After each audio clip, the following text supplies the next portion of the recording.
Hello, everyone. Welcome to the F4L Headquarters podcast. I am your host, the icon, Sean Jazz Stevens. Welcome to the F4L Headquarters podcast. Oh, thank you. Thank you.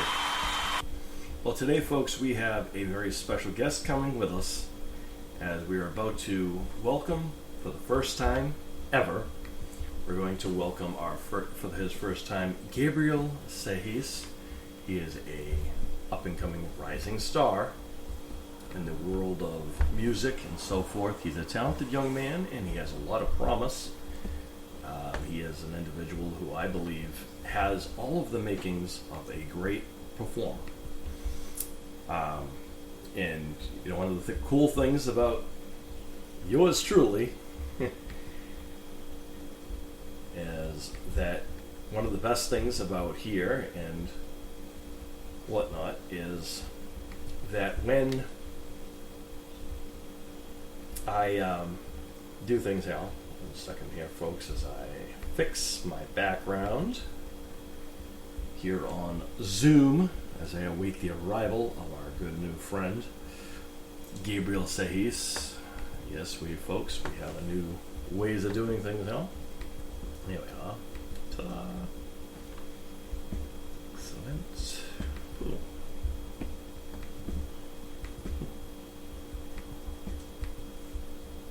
Here we go. Oh, hold on. Let's try another, shall we? We are setting things up here, folks. Bear with me. Working on technical stuff, ladies and gentlemen. And yes, that's a technical term, technical stuff. Yep.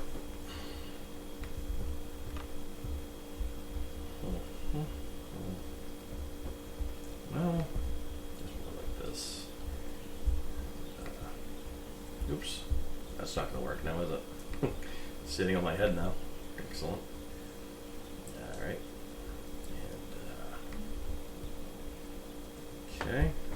Alright, so there's our background here. Excellent. Blow that up here. Alright, so now that that's all straightened out, we're going to get things situated, and we're waiting for Gabriel to log in. I believe he does have the information to get in, as we hope. So, good to go on that end.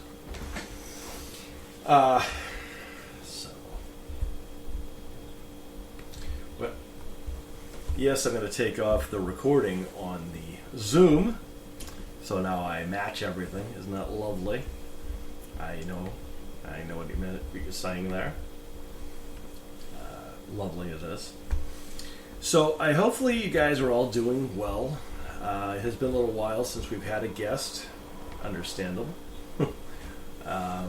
You know, it's always good when we welcome new people. And a lot of people wonder, why do I have such guests on? And why do they tend to be as young as they are? And the fact of the matter is, I have guests on from everywhere, all walks of life, really. And there's really no real difference between the two, if you would.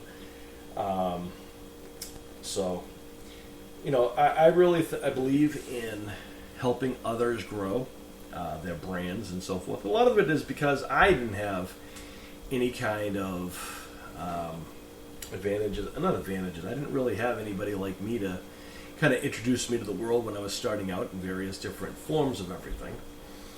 And one of the things I'd like to do is change a lot of that and have that going. And I'd like to do what I can to help give others that opportunity to grow and whatnot. And that's kind of why I do what I do. It's more to help others and help them grow their brands than it is about me kind of doing my thing. I'm telling you, this thing here is quite the annoying. There we go, full screen. There we go, it's better. We are waiting for Gabriel, and we will be having him momentarily. I'm just going to make sure that he has the information he needs.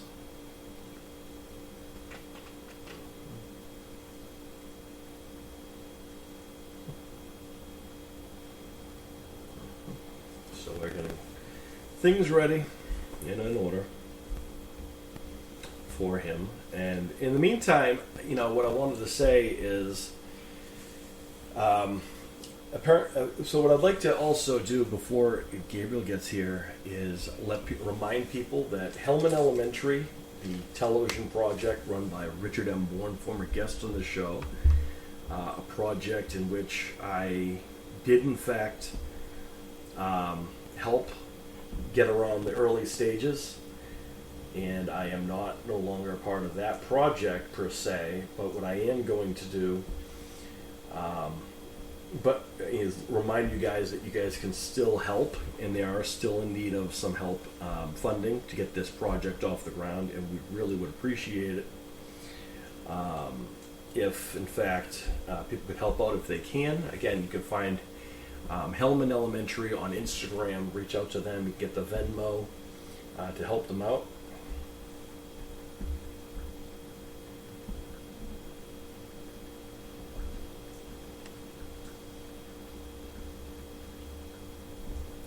Okay, just gonna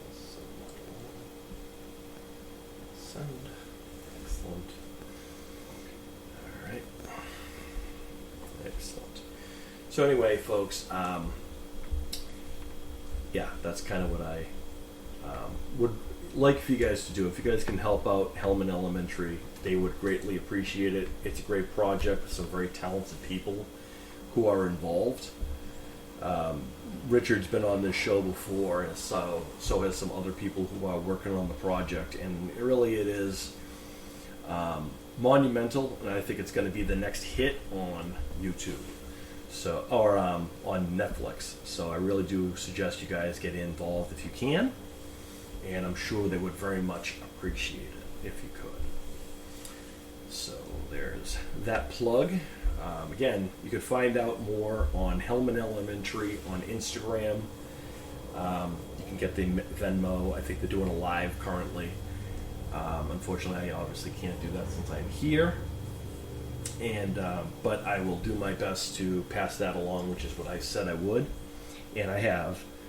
So there's that. All right. So let's chat about music real quick as we're killing time waiting for Gabriel. I just want to give people some, some understandings here and some kind of ground type of background type thing here. Whenever you're coming on to something like a podcast or doing an interview, I know a lot of people might feel some pressure. Some people might feel stressed out, maybe nervous. Hey, we all go through that. Even me. I get nervous too sometimes doing live interviews and dealing with people I don't generally always know. It's always quite interesting whenever having to deal with such things, generally speaking.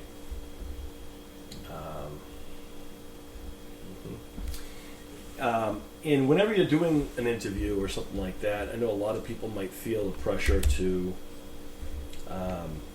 get nervous or anxious, and that's just not, something you have to worry about on this show, because really this is about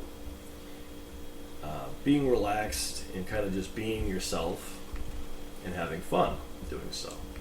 Yeah. So that's kind of what it's about. And it's about celebrating individuals' accomplishments, whether they be in celebrating their talents. I have people on here from sports, music, acting, writers, just regular everyday people. It's not about selling yourself, because when you're on this show, you're welcome to be yourself. It's the F4L headquarters podcast. I mean, it lives by the F4L motto: love, caring, compassion, understanding, respect for each other's differences. A long time ago, I became F4L. I helped form the F4L, what it is today.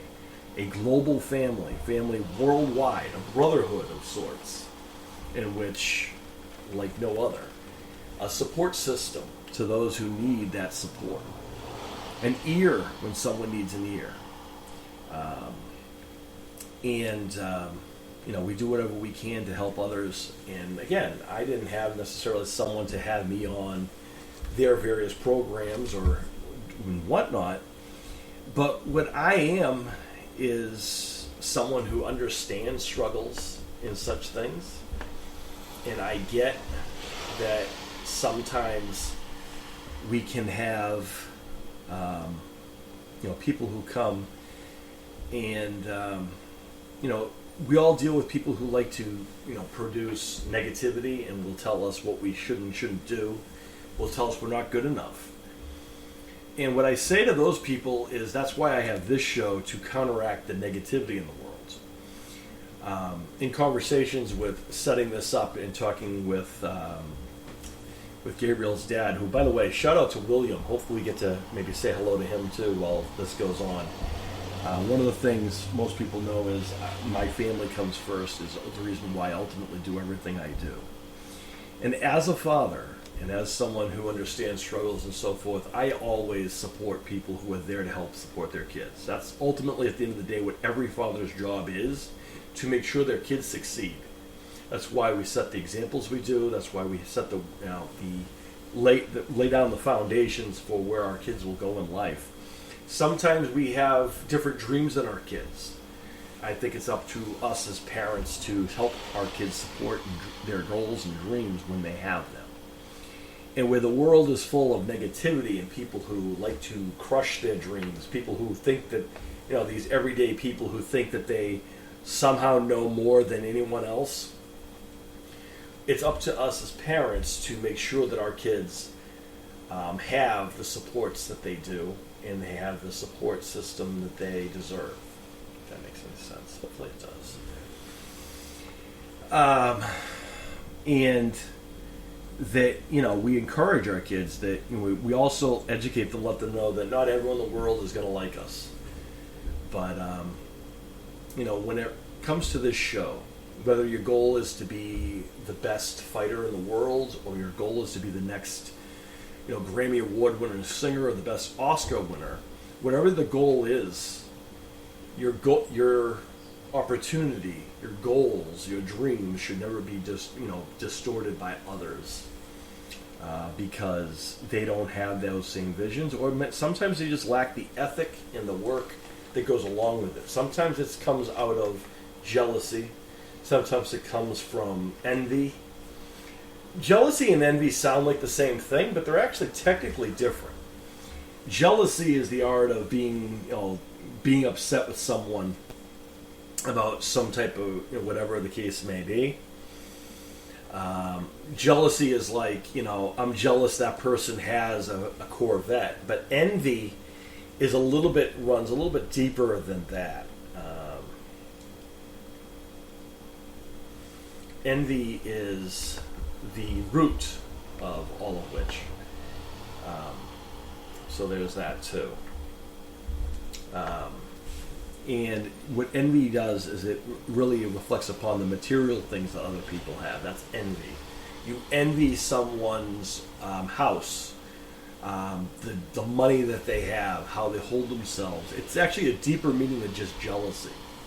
Because you could be jealous someone, has a nice pair of shoes, but the envy comes from a deeper and more spiteful way, because you ultimately know that you can't achieve that, or you think you can't achieve that. You lack the ability, you lack the opportunity. And what I like to do on this show is remind people you can absolutely accomplish anything you set your mind to. I am living proof of that. That's why I do this show, because I've accomplished a lot in my lifetime, but I still have many things that I have left to do and accomplish. And in journeys, we will do so.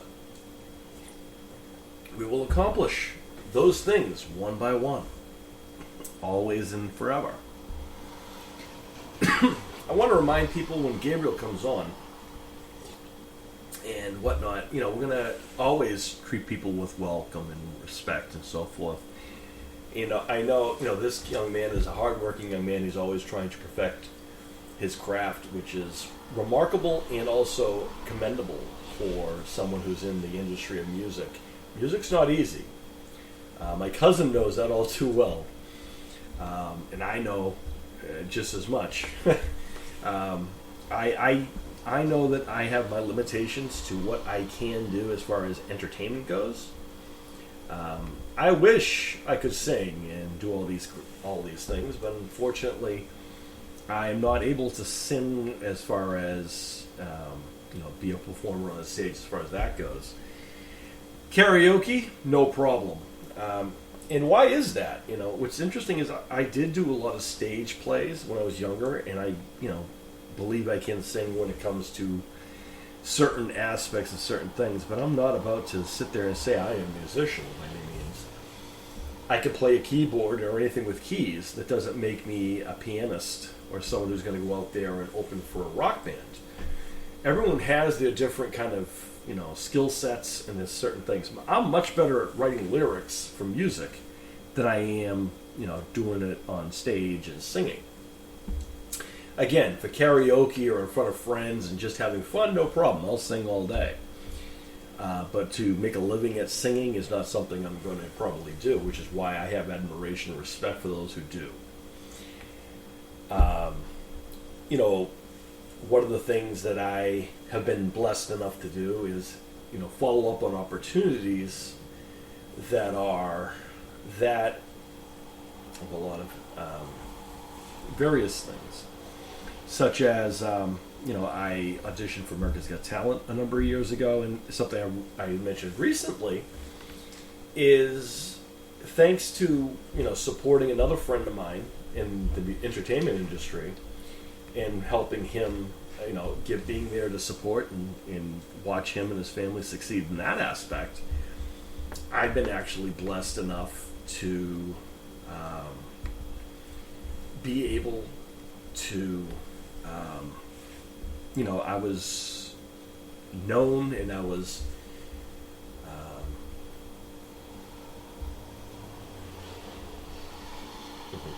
I was known and I was actually I was I come to find out that I can actually do stand-up comedy still. Another passion that I had at one point, which is why I did America's Got Talent a number of years ago. Did I ever go back to it? No, I didn't go back to it. Why didn't I go back to it? I didn't go back to it.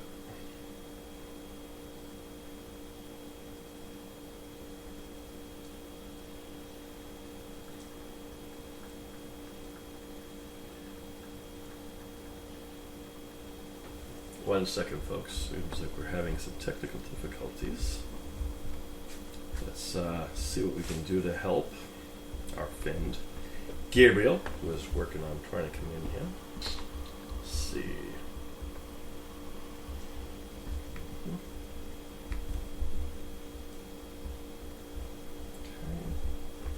We're just going to go ahead and send this over to our good friend Gabriel.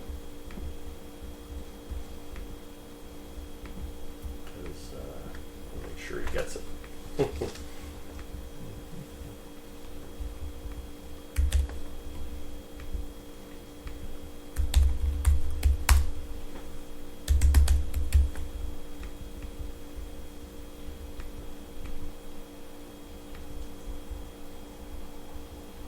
Hold on 1 second, folks, as we take care of our friend here.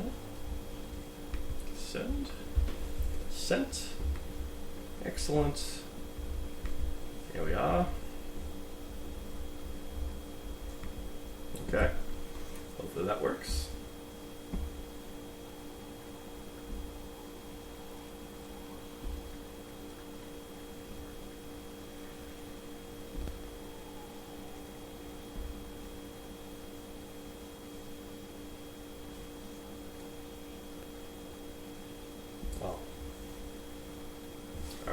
Hold on 1 second, folks.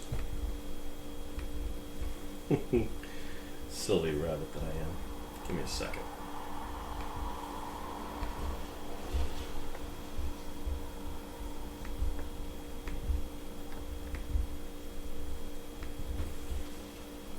1 second, folks.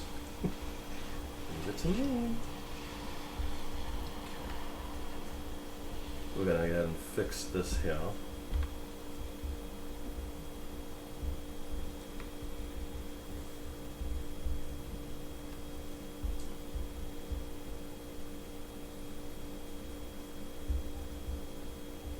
Alright, I think I fixed it.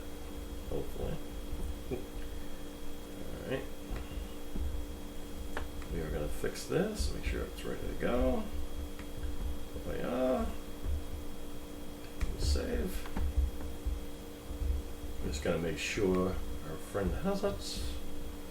And copy. Copy.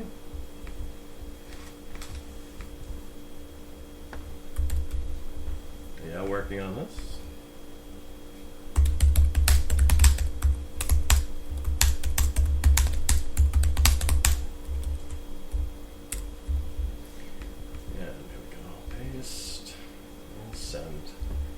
Here we are. Alright, so Gabriel's should be all set.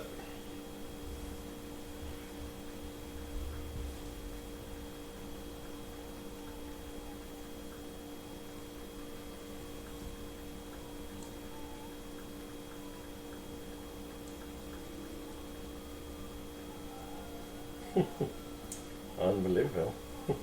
Here we go. So hopefully Gabriel has that. It's always fun. Should be all set now, I hope. He is trying, folks. And, you know, we're working on it. He'll be here momentarily. I'm going to guess that he'll probably be on momentarily.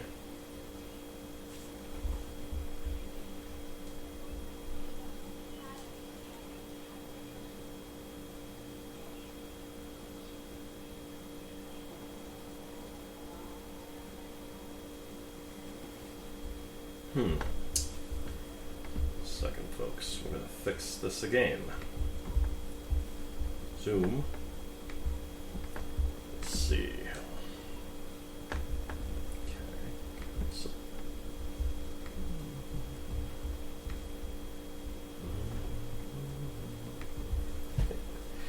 This is fun, folks. This is the technical stuff that you guys don't get to do and see a lot of the background stuff. And this is also why I was meant to probably do these kinds of shows, because I can kind of just do it and not panic about things.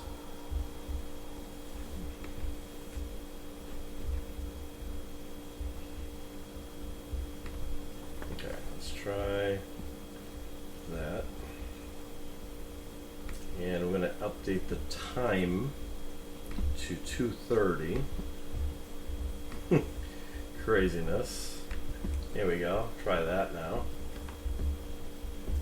Ah, this poor dude. I feel bad for him. Okay. Copy. Yeah. And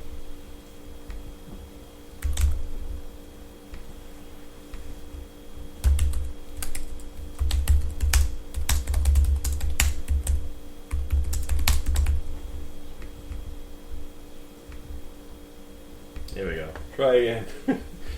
This is a lot of fun. This is the fun part of it. Oh, he says he's in.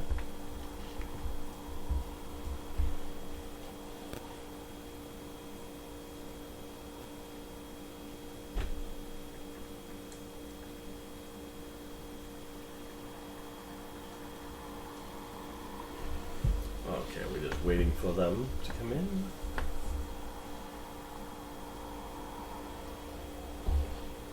This is the fun part.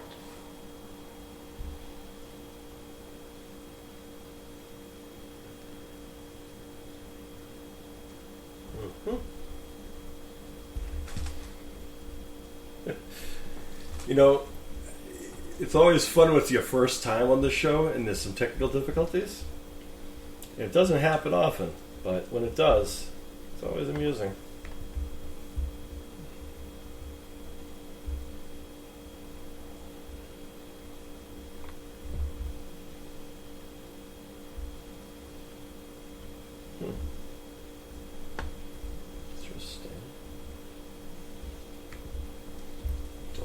the issues are, but we'll find out, I guess.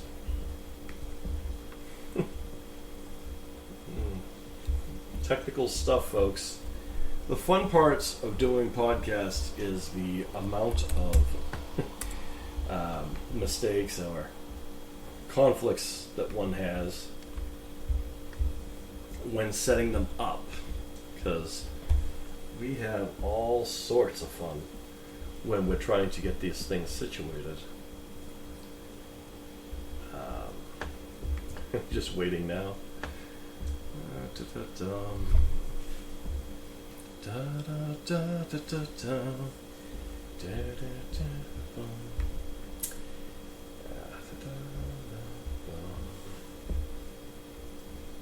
Yep, we're waiting. I don't know if we've ever had. Well, no, that's not true. Anyone who watches this show knows we've had our share of technical snafus, so to speak. And then when they get on, it's, all good to go and fun to games and everything else. So that's what we're kind of waiting on. I'm going to see what's going on here. We are continuing to see what is happening with all this.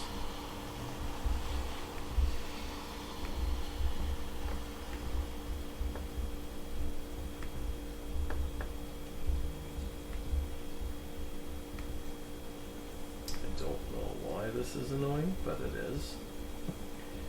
I apologize to our guest for these annoying technical difficulties,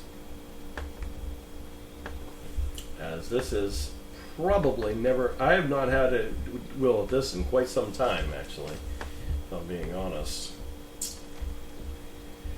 Oof. But we are dealing with such.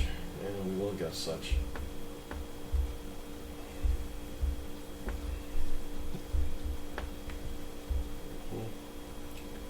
So we are working on this.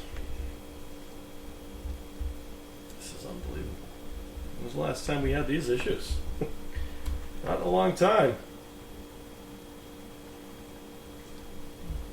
We are.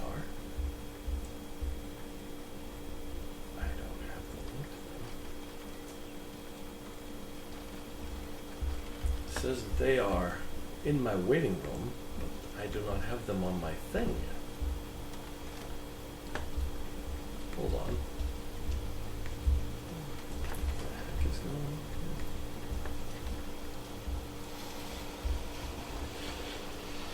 Hold on, folks. I'm going to exit out of here for a second.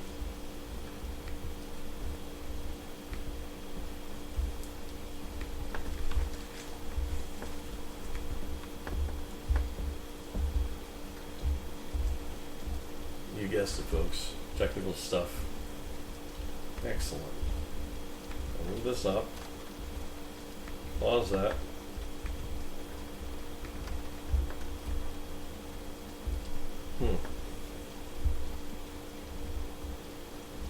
Here we go.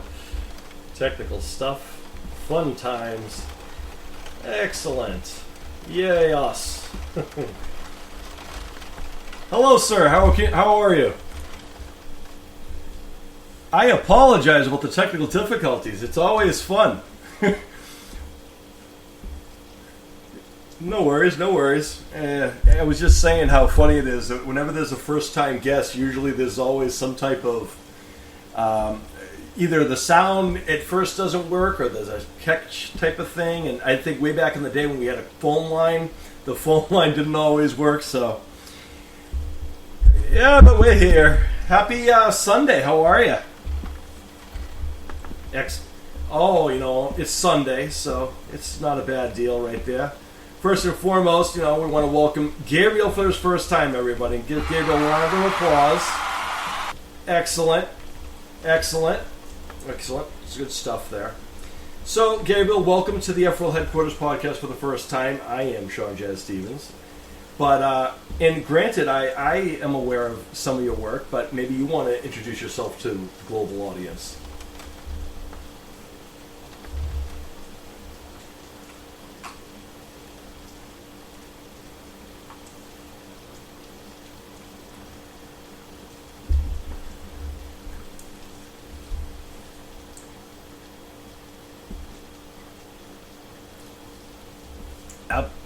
It is. It's pretty easy too, and I'm glad that I could actually pronounce it without butchering it too much. So I appreciate that. Love the name Gabriel, by the way. Very great. That's a very. It's also biblical too. Is that why you're Gabriel? Is it a biblical thing or no?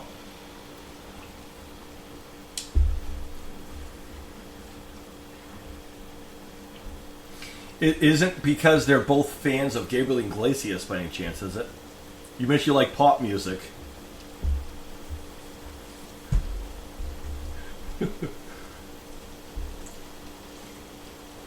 Oh, he's a good one too. The Archangel Gabriel. Yeah, good stuff. Good stuff. Hey, it's very cool. Yeah, and for most people, I'm Sean or Jazz. About 80% of the world knows me as Jazz, so here I am. So let me ask you about the pop music. Now, there's many versions of music out there. There's many different types of things. What drew you to music in the first place? With all of the things out there, what speaks to you about pop music?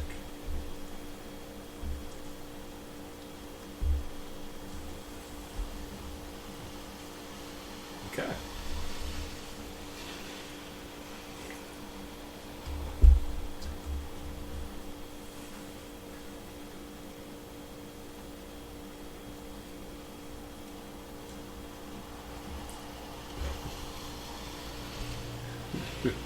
I getcha. You know, fun fact. When I was younger, I didn't. I was actually not very. I was very shy growing up. I know, hard to believe now, but I had to work my way up into becoming someone who was more of a stage person. So, you know, of course, the idea was for my grandmother to put me in stage plays. Where I had to sing on stage. In live performances, so that's always fun. It's a little nerve-wracking too. But let me ask you this now, because you sing, and then obviously, as I said before this, before you were coming on, as I was trying to eat up time, so to speak, until we could figure things out. What I was saying is, when it comes to music, everyone has their kind of realm of entertainment, right? Everyone kind of knows what their knack is. Like me. I'm much more better at writing lyrics than I could not sing now. Not as far as the stage goes. For karaoke or for fun, sure, why not? But as far as, doing what you do is completely different. But let me ask you this. Do you prefer singing in a studio or do you prefer singing on the stage more?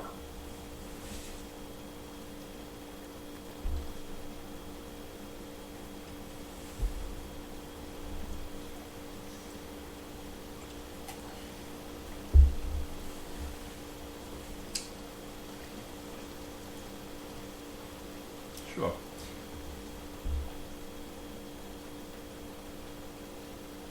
I gotcha.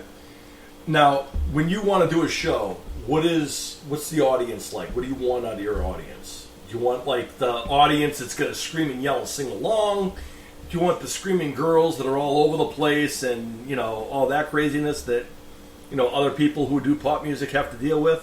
Or do you want like the people to one of those deals? What are you looking for an audience?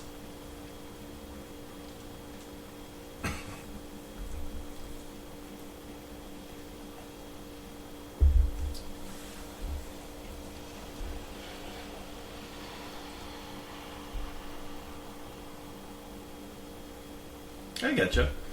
Now, what are the struggles you've encountered when doing music so far? I know at first you overcoming the fact you're not really into the music at first. What are the struggles you have kind of felt, trying to get to where you are right now?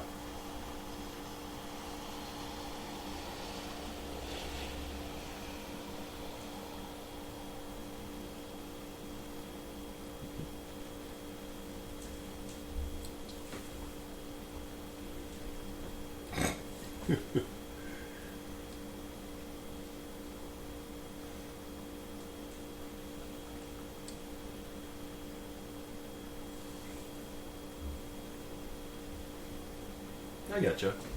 Sure.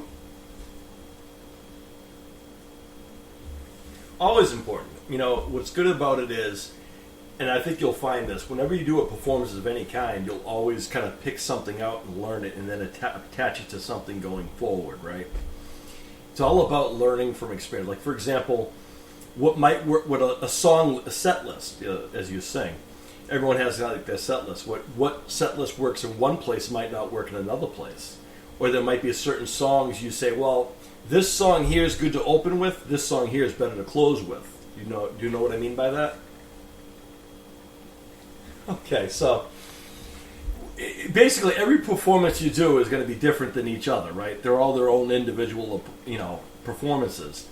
But what you kind of have to do as a performer is kind of alter your set list as it goes along. Because, for example, a song that you might want to start with might work in one location you do a song with when you're performing live, I mean. That song might work out better as a live song versus in your time you might say, well, maybe this is a better song to end with where my voice is now shot. Maybe I shouldn't do this high-pitched song, in the middle of this where I blow my voice out. You know what I mean? Like, you learn those kinds of tricks of the trade, so to speak. Right? No? Okay, cool. Yeah, I know. It's okay. It's one of those deals. It's also early here. I've only had one cup of coffee today, so... brutal, right? Do you drink coffee, by the way? That's okay. What is the drink of choice for Gabriel? Water. Water, right? Only water, right? Nothing else. Just water. Yeah. I got you. Hey, water's good for you, too. And by the way, coffee is basically flavored water, just with caffeine in it. If you think about how coffee's made. But anyway, that's a dad joke. Sorry, it comes in the territory. By the way, tell your dad I love interacting with your dad. Your dad's amazing people. Tell William I said hello, and I love interacting with him. I get along with most people. Cool people. So, now you're on YouTube, obviously, as well, and that's kind of how I kind of found you, to be honest with you. Because, well, I'm also on YouTube. But what I wanted to ask you is, what is the difference between... There's a balance between YouTube, performing on a stage, and then like recording in a studio. How do you find your balance with applying each of those?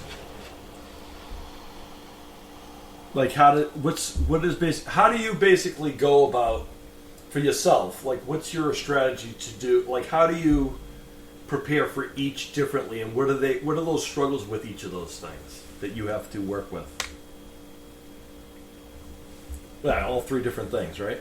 Three different types of performances, right?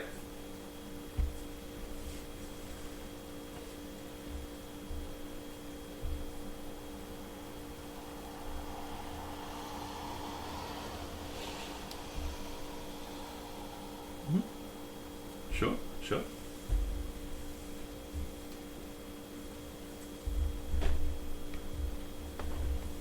Sorry. Fix that. There you go. Anyway.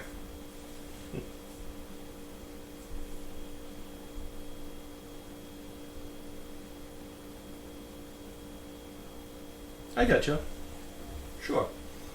Excuse me. Yeah, get him. Sorry.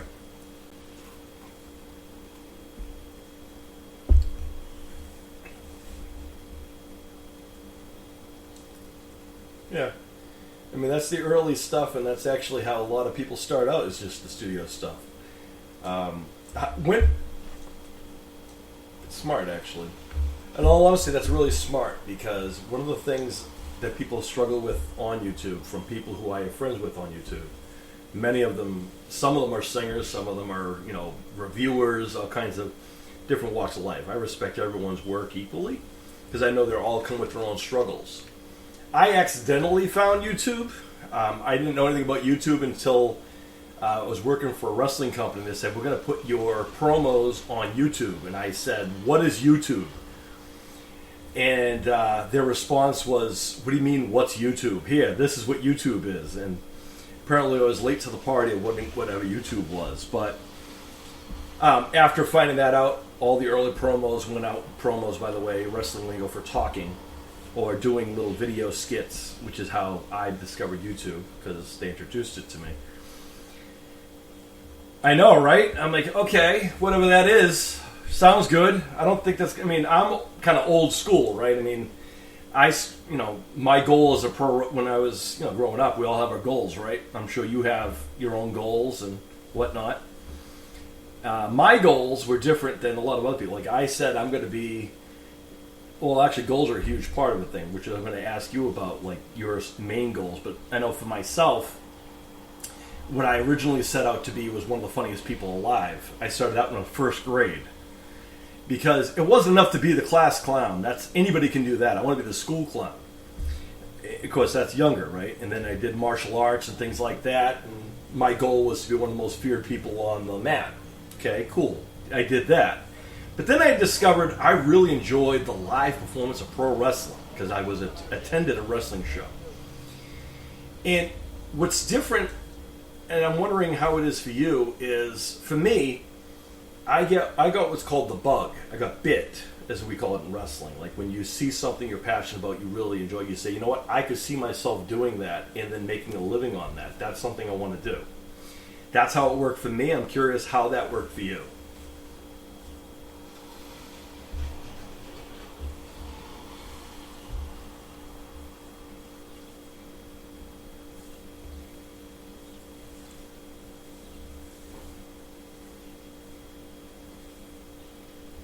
Mm-hmm. I get you. Yeah, I know how that works. As you got to work your way in, then you'll get the money down the road. I mean, Michael Jackson didn't care much about the performing before he was younger. Then he became one of the biggest names in pop music, right? A ton, right? Yeah, same goes in my line of work too. So I understand all too well. Out of curiosity, what were your early goals? Did you have any early goals did you have goals growing up, or just kind of like, I'm just going to live every day. Just I want to be Gabriel on today.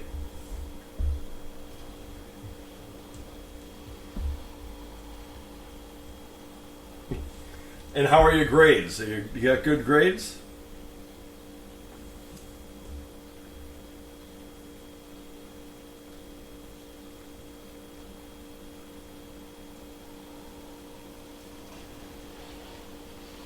It's good. Hey, we all have struggles, right? We all have to work our way up. Otherwise, what are we working for if we're always flawless? What else are you working for? Right? So, do you play sports or anything like that for fun? Or what do you do for fun outside of performing music that you're passionate about?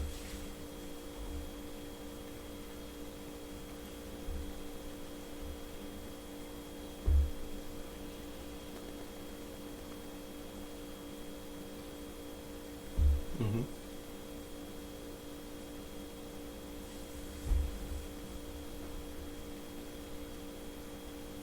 Mm-hmm.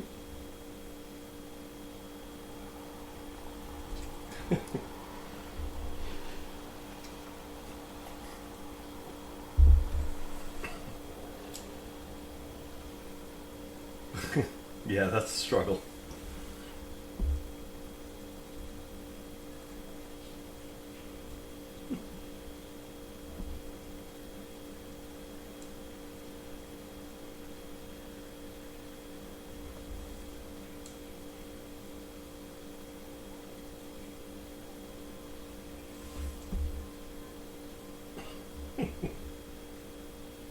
Mm-hmm.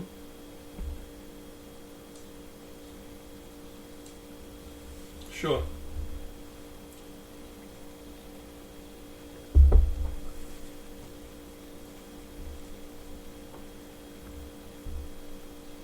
I get you. I also played soccer, so that's some fun stuff. I love soccer. I played that 4 years of high school soccer. That was my fall sport. Winter was wrestling, and spring was swimming.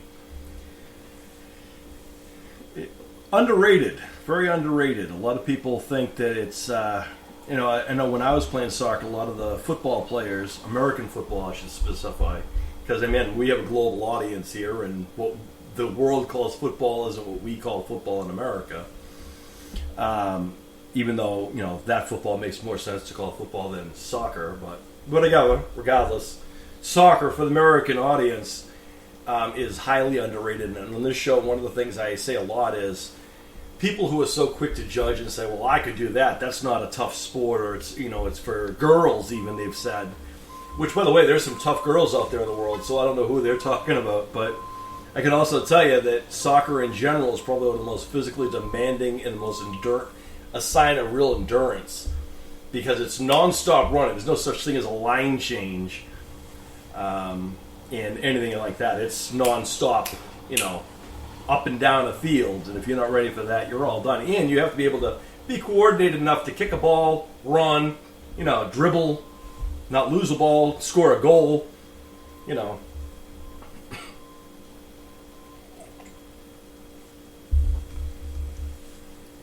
Yep. Mm-hmm. Mm-hmm.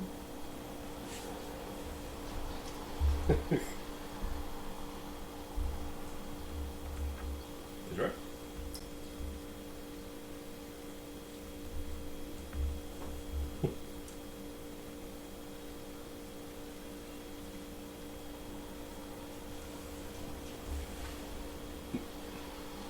Yeah.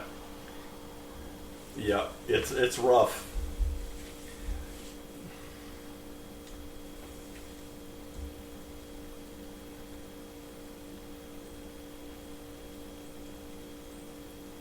It's tough. Yeah, it's tough. It's not easy. It's non-stop. I mean, practices for soccer generally were like 3 hours after school, an hour or two after school. So you get out of school at 3 o'clock in the afternoon. The bus will be waiting for you to go to the soccer field to practice, which is not the same field you play on. So you get out of school, go over to the soccer field, practice there for 3 hours, and then get home, and then I have to walk from the school when they dropped you off back to home. So that was more walking after working for 3 hours on the field. And it is a grueling practice. And of course, when you're just learning and you say, well, it's just soccer, it's, it can't be that hard until you actually do it, right? My favorite thing was, which I don't regret, I don't suggest doing this ever, but because I tend to be a little bit of an overachiever, and also because I wanted to silence people that, one of the things I am known for is bully busting, and being someone to, kind of silence the people who like to talk all kinds of ridiculousness. So the American football people used to give the soccer team a really hard time. I said, okay, let's see how tough this football thing is. Because I've done soccer, and we were trained by a guy from England, so we were always calling it football anyway. But regardless, I played, I don't know why, I don't know what sponsored me to do this, but I decided it was a good idea to do both American football and soccer at the same time. By the way, they're both, I don't know if you've played, you said you played for school, so that's a fall sport where I am anyway.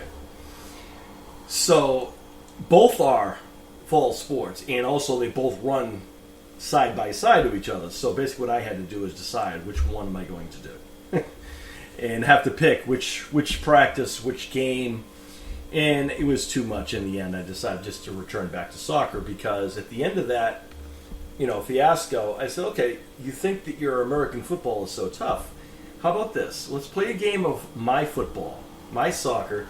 Bring your soccer. I want you to wear all your football pads and all that stuff. We'll wear our uniform, and we'll play a game of soccer, our football, and we'll see how tough your football is. The American football players couldn't do it. They were exhausted. Let's face it, the look of an American football player, or someone who plays football in America, is much different than that of a soccer player. Because why? Non-stop running, they're always in shape. They don't look like me now.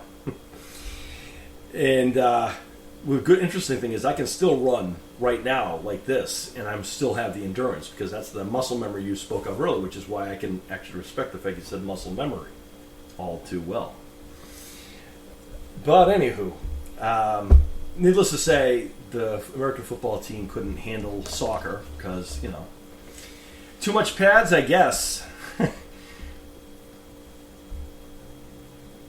I played them both at the same time because I wanted to say, okay, so you think your thing is so much better than mine, so I'll see how tough your thing is. I did both. I still respect, whatever. If you're willing to put the work into anything you're passionate about, I don't care if it's, sports, drama, music, chess, I don't care what it is. Because one of my biggest things for people is when you get into the levels where you can choose clubs and sports when it comes to school, I encourage people to do that because that's a way to keep yourself engaged in school, gives you incentive to stay well in school, and achieve.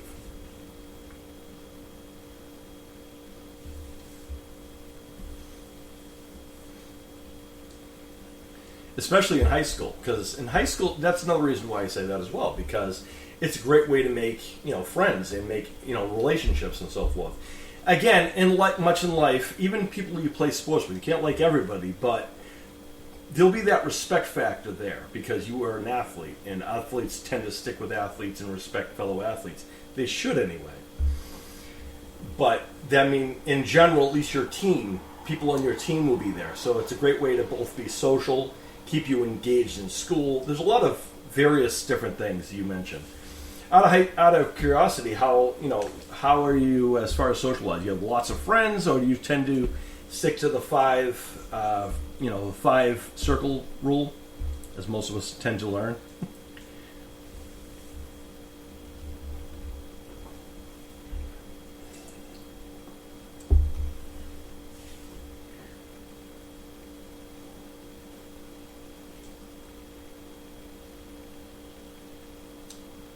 Of course. And everyone has those, right? The friends you can go with no matter what. And of course, this show, we're all about the friends. It's the F4L. Come on. The whole idea of the podcast is based upon an old term that we used to say when we get old and one of us gets a really big house, we're going to move everyone into the house together. That's going to be the F4L headquarters. That's how this podcast got its name. It's a place where you can kind of be yourself, live the F4L way, love, caring, compassion, understand, respect for each other's differences, and just relax and have fun with your friends and, whatever. That's the idea of the house idea, and that's how this podcast runs, kind of like that, sort of. Right? Everyone has one, right? Everyone has a story. So, now, so people know you are from where? You're from the United States, and what area are you from? For those people who don't know. You don't have to don't go specific. Don't tell people that. But are you West Coast, East Coast?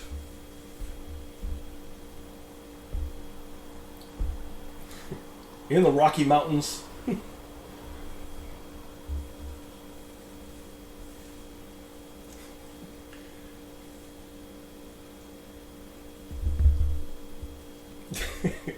The state of Georgia, not the country of Georgia, correct? Okay, cool. So he's still in the United States. So, for clarity, he's in the East Coast, folks, Georgia, which is why our time frames work, because we're both on the East Coast. I'm just up north, and you're down south. And I have many good friends in Georgia, so, and it's good stuff down there. In fact, in wrestling, they call Atlanta Bad Street, USA, as far as wrestling goes. I don't know why it got that name, but it did. And actually, interesting stuff about things. So Georgia, again, Atlanta, Georgia, as they call Bad Street, USA, was the home of this team called the Fabulous Freebirds. What a lot of people don't know is in wrestling, they were really one of the first wrestling groups to use music as part of an intro. Because prior to that, people in pro wrestling didn't really have any kind of music or what it is people know about pro wrestling now. Not that you like pro wrestling, I'm just giving you people a little feedback. But as far as Georgia goes, and Bad Street USA and the Fabulous Freebirds goes, they were the first ones really to start utilizing music and incorporate that in their intros to get to the ring, because they saw that got the crowd fired up, and that's kind of what started the ball rolling on that. They went on to form a song called Bad Street USA with a Leonard Skinner, I want to say it was, and they, that became their signature thing. But a lot of people could say that the art of music formed out, wrestlers using music in their entrances really was started in Georgia. So fun stuff there. And now you know, and knowing's half the battle, G.I. Joe.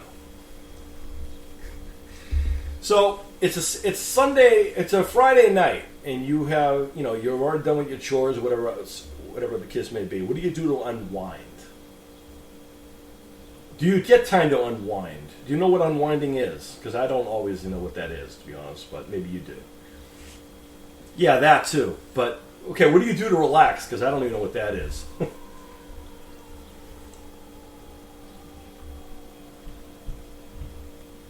You have shows. So what shows do you watch?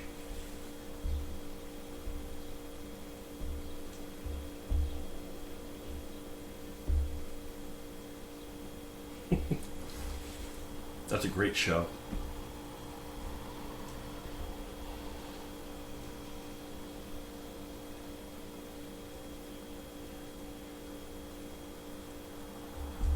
Mm-hmm. Okay.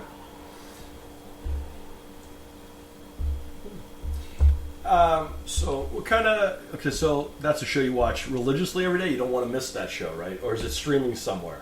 You watch on streaming services?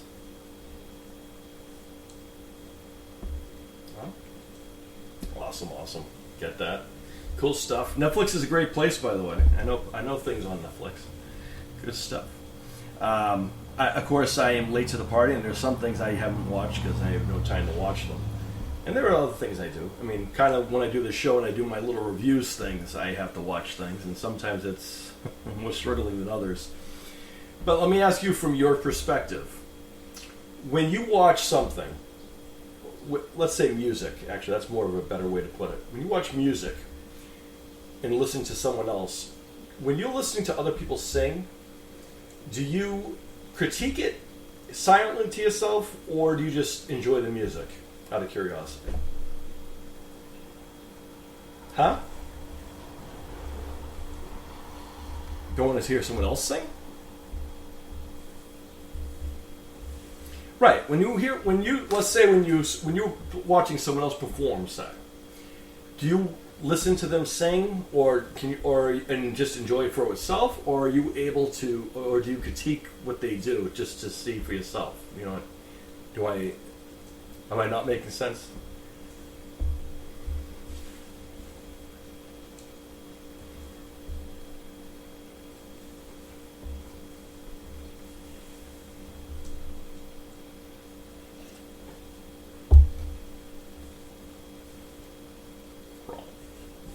Wrong.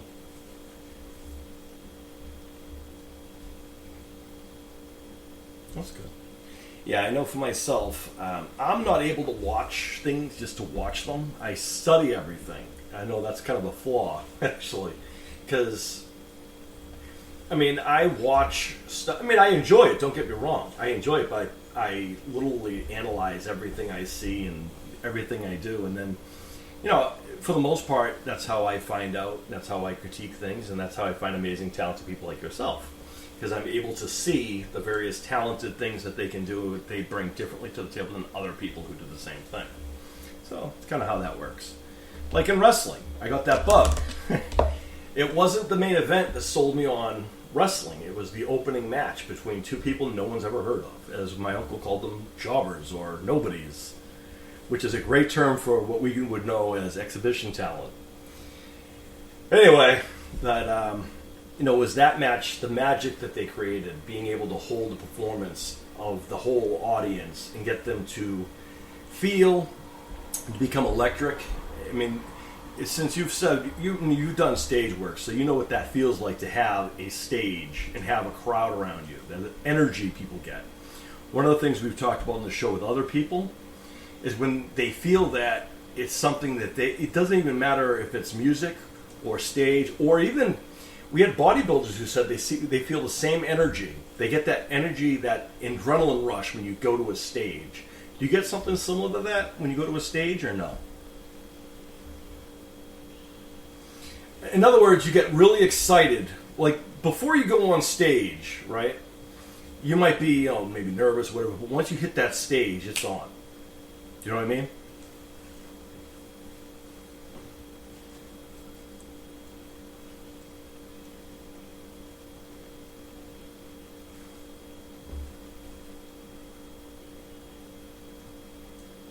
Mm-hmm.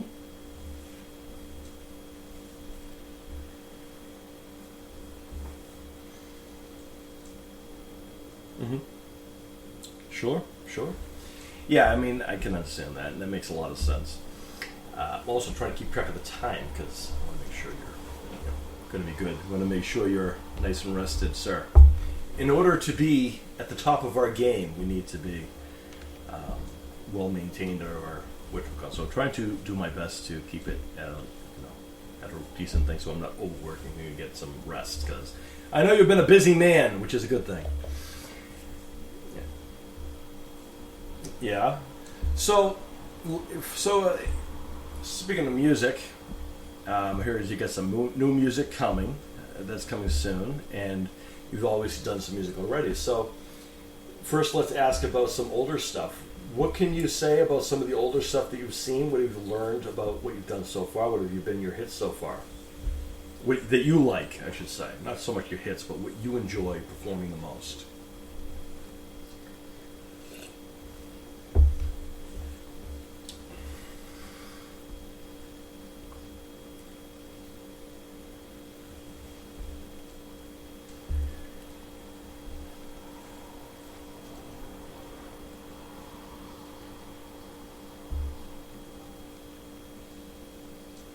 Mm-hmm.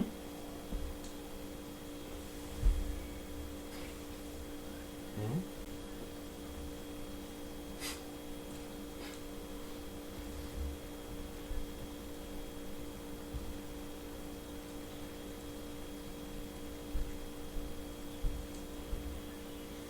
That's the... Okay.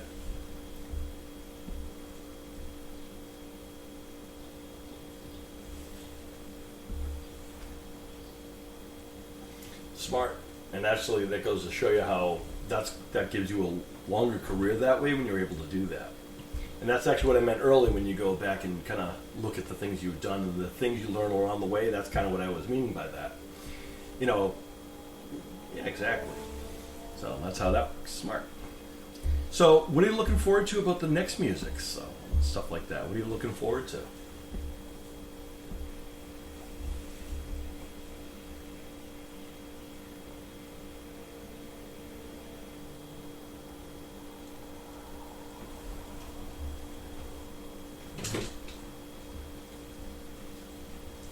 Mm-hmm. Ah, there you go, folks. He's got some new songs coming out. That's just exciting. It's cool stuff. So, out of curiosity, so because you do the YouTube thing and so forth like that, have you met a lot of various other YouTube type people and whatnot? And what has your relationship been like with those kinds of people? Well, I mean, there's many people who, like, when I say again, sometimes we meet people that are, a regular crew that we hang around with, and then there's the YouTube crew, and then there's, like for me, for example, I mean, I fit all over the place. The entertainment thing, the movie faking thing, the movie making thing, the wrestling thing, the YouTube thing. So, for me, I fit in a lot of those different things. I have relationships in all those. For yourself, you have your regular core group of friends, and then I'm sure you probably have, a YouTube group of friends too, right? Is that true? Or no?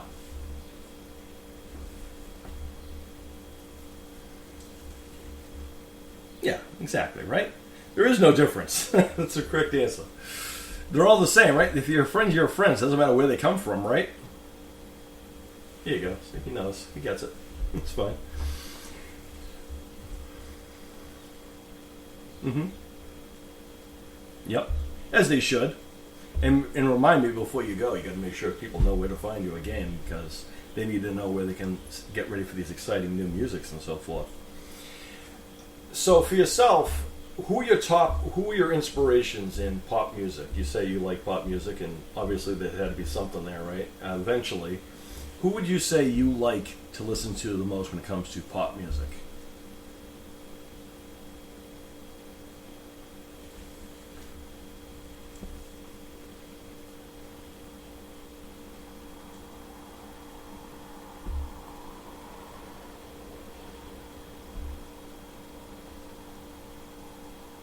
Mm-hmm. Mm-hmm.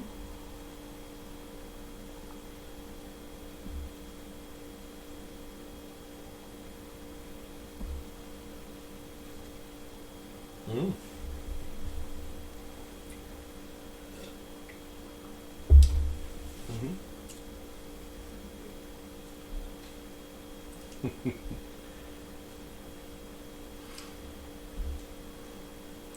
That's a concert right there. We all know. So that was going to be my next question. Have you seen someone live? So Imagine Dragons is one of your first concerts, or is that just the show you remember? That's awesome. That's awesome stuff. And actually, I was told, I haven't seen Imagine Dragons yet, but I'm told that they put on a really good show, and that's one of the things that consistently about Imagine Dragons is and they go on tour all over the place, but every show is going to be different. So what you saw in Atlanta won't be the same show they'll see in Boston or the same show they'll see in California. It could be the same lineup. Remember when I was talking about that set list? But they'll do something different as far as stage goes or how they perform things. They don't like to do the same things over and over again. Respect to the Imagine Dragons. They're pretty good stuff. I mean, Believer and Radioactive, the go-tos. Yeah, exactly. Yeah, I wish I could say that my first concert was as fantastic like Imagine Dragons. I was supposed to see Aerosmith and Kiss. Are you familiar with those bands? Oh, okay. Well, probably because they're not pop music; they're rock. Aerosmith. Actually, then again, Aerosmith is kind of tedious once in a while. Aerosmith does songs like "Dream On" is probably one of their biggest hit. "Dream On," "Amazing," "Crying." They did the song from Armageddon, "Don't Want to Miss a Thing," Pink. Anyway, they're a rock band, and they're from my neck of the woods. So, yep. Go ahead. We all have that too. I get that. We always do that. Oh, I know that guy. Kind of like when you see someone in a movie, right? You'll see someone in a movie or a television show, and no matter what they do after that, whatever you first saw them in, that's what they're going to be compared to the rest of their career. Like, Chris Farley is Tommy Boy. He's always going to be Tommy Boy no matter what he was in. Or Adam Sandler's going to be, whatever you saw Adam Sandler in no matter what he is down the road. I'm guessing that since you watch Netflix, you've seen several Adam Sandler things by now, correct? Are you a fan of Adam Sandler comedy, or are you more of a drama kind of guy?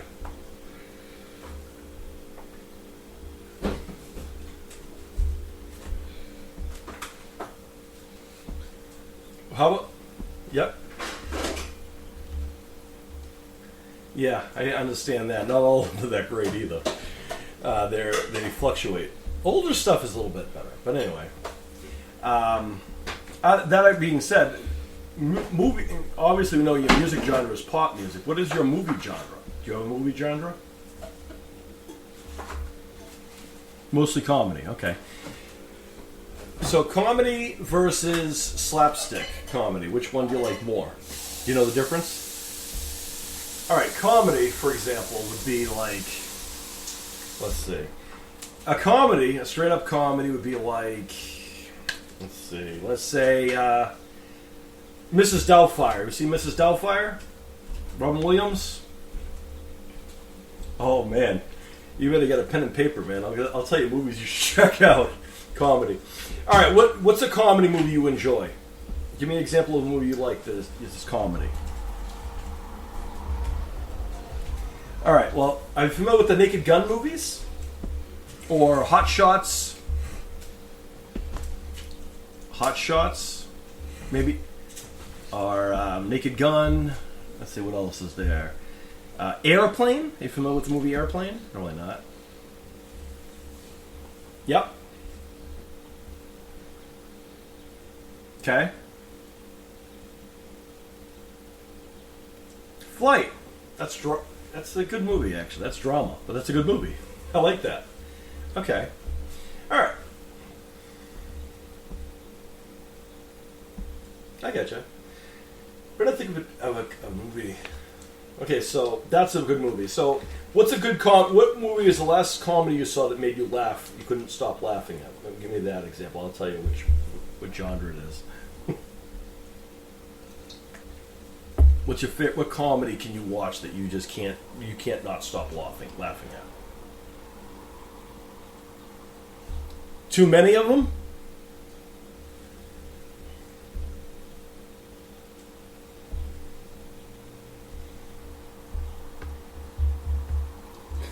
Okay.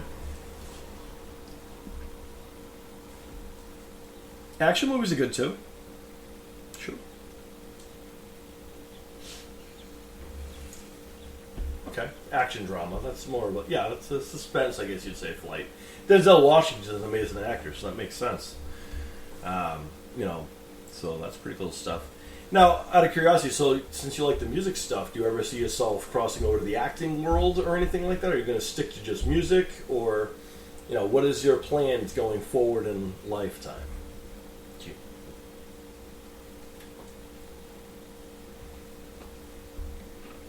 Mm-hmm. Mm-hmm. You like acting. Have you done acting before? Other than the music videos?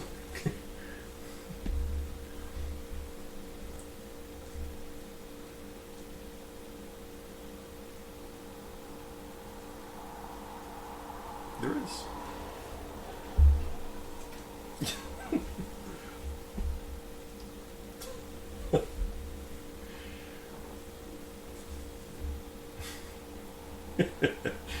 That's the good stuff right there. I mean, I think what happens in the entertainment world is we have one thing and we end up dabbling into something else, either by accident or by choice.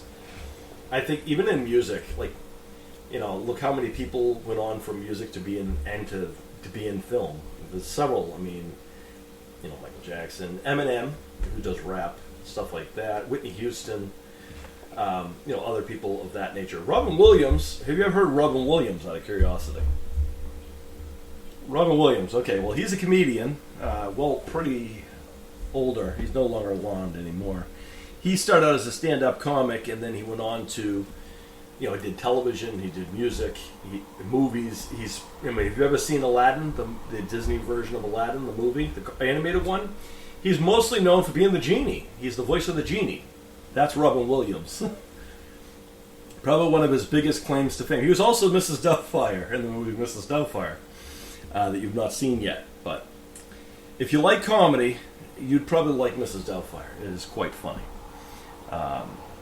It's Robin Williams. So, but what's interesting is, you know, he was someone who was a stand-up comic, and then he went into, you know, television, and then movies. And then a lot of people would say, well, this guy is so animated on stage doing comedy, he's never going to be able to do drama or any of these other things.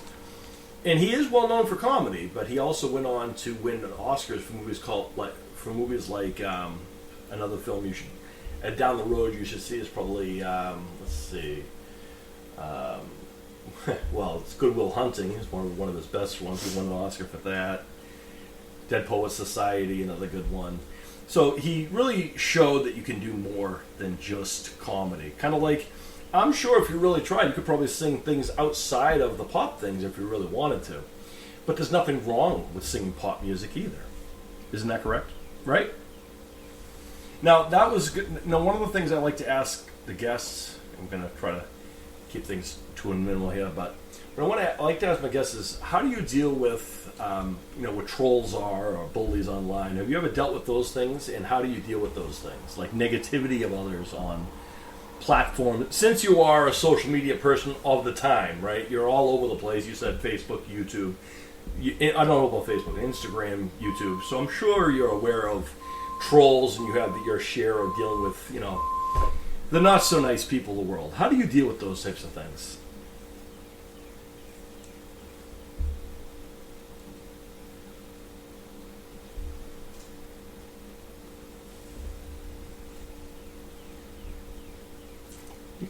There you go. It's a way to do it. Mm-hmm. Mm-hmm. Mm-hmm. Yep. Kill them with positivity. Sometimes that is the best.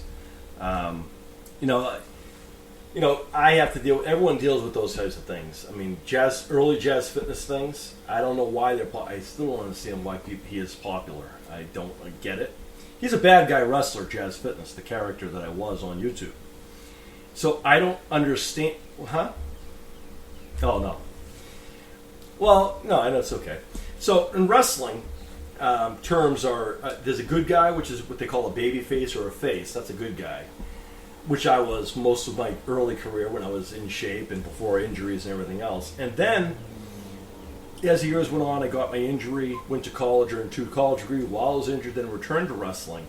That's when I became Jazz Fitness, and also that's when YouTube started, and that's when I got introduced to YouTube. But the character that they had me do was Jazz Fitness versus Jazz Vengeance, which I've been most of my life anyway. The kids gave that name to me in high school. That's what they called me on the soccer team. That's what the teachers called me, Jazz or Vengeance or one or the other. And that carried over. And then I became a pro wrestler because I was going to make sure that happened, and I did. But when I got injured, went to regular school, earned 2 college degrees, went back to wrestling, became Jazz Fitness. A bad guy wrestler, or we call a heel. And for some reason, people enjoy the bad guy character I was on YouTube. I don't understand it. It was meant to be a mock. It's basically, you know, when I mentioned a spoof earlier, a slapstick, it's kind of a joke, right? It's a parody, if you would. Kind of like Weird Al Yankovic. You've heard of Weird Al Yankovic? You've never heard of Weird Al Yankovic? Oh man, you're gonna look at these things when you get he does covers. He does some pop music too, covers of them and what they call parodies of those. He's actually really probably one of the most underrated people in showbiz, because I don't actually know if he's comedy or if he's a singer. Because next time I see Weird Al, I'm going to ask him if if he considers his shows comedy or a concert, because I've seen him, and I don't know how you would defer it, because he just sings, basically, but he does parodies of popular songs. After this interview, when you want to relax, you should watch some Weird Al Yankovic music videos. You will laugh. And you want a list of songs you should listen to, I'll give them to you, because, I mean, Weird Al is very funny. And he's, like I said, underrated for a performer. But in general, my character was a spoof on the fitness character. So I was supposed to be an unfit fitness guru. So the idea of a bad guy that I was is go to the ring and basically act like I'm the best athlete in the entire place. I'm also the best looking guy in the world, even though at that point I was a lot bigger than I am. I'm currently in the process of undoing a lot of the Jazz Fitness effects, so to speak. But you know, it's all about, you know, being funny and being comical, because I had the ability to speak and do promos, which is talking. So what they did was they gave me a talk show called The Fitness Center, where I would have guests on the Fitness Center, usually some big wrestling name, and I would make fun of them or make jokes about them, and they'd usually beat me up, and the crowd ate that up. I guess that was getting over, as they say in wrestling. Kind of like how when you're on stage and everyone's cheering for you, that's kind of getting over in the music world, I guess you'd say. But yeah, Jazz Fitness was a bad guy wrestler when he was on YouTube, and he did a lot of the parodies. Like one of the biggest ones was Eye of the Tiger. Like this is before you could do copyrights. They didn't have copyright laws on YouTube, so the promotion had me doing a workout montage to Eye of the Tiger, which was the worst workout video ever. Like, you should never work out like this ever in your life. Like,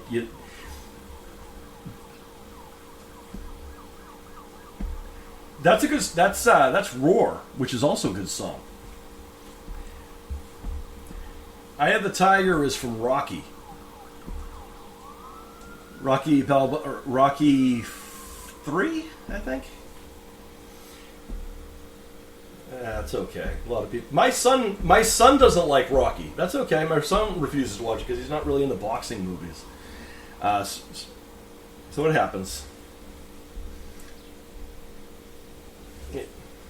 But anyway, but Eye of the Tiger is the song for that. The one you were just singing was Roar. By the way, it was good. It was really, actually, you should do that. That's a great song.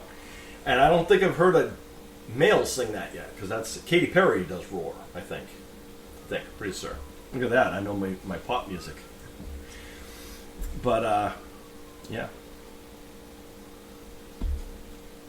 I hear it. Yeah. Well, what the idea of the video was me working out to that, but in the worst, like, you know, having a 1 pound dumbbell in one arm and a Snickers bar in the other arm. So taking breaks in, but it's funny, haha, kind of a thing.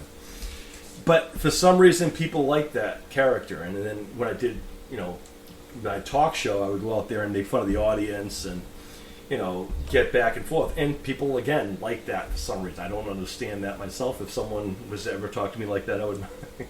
Anyway, that's kind of how that works. So I'm familiar with the parody thing. But fun stuff. But I know the moral of that whole thing is dealing with people all the time, both in wrestling and entertainment, and whenever you're dealing with something live, like you do music, they have what they call hecklers, which hopefully you don't have to encounter these people, but you should probably deal with them the same way. Hecklers are just people who would just go to your shows and just try to take the show over. I'm talking music-wise, or comedy, or they work with both.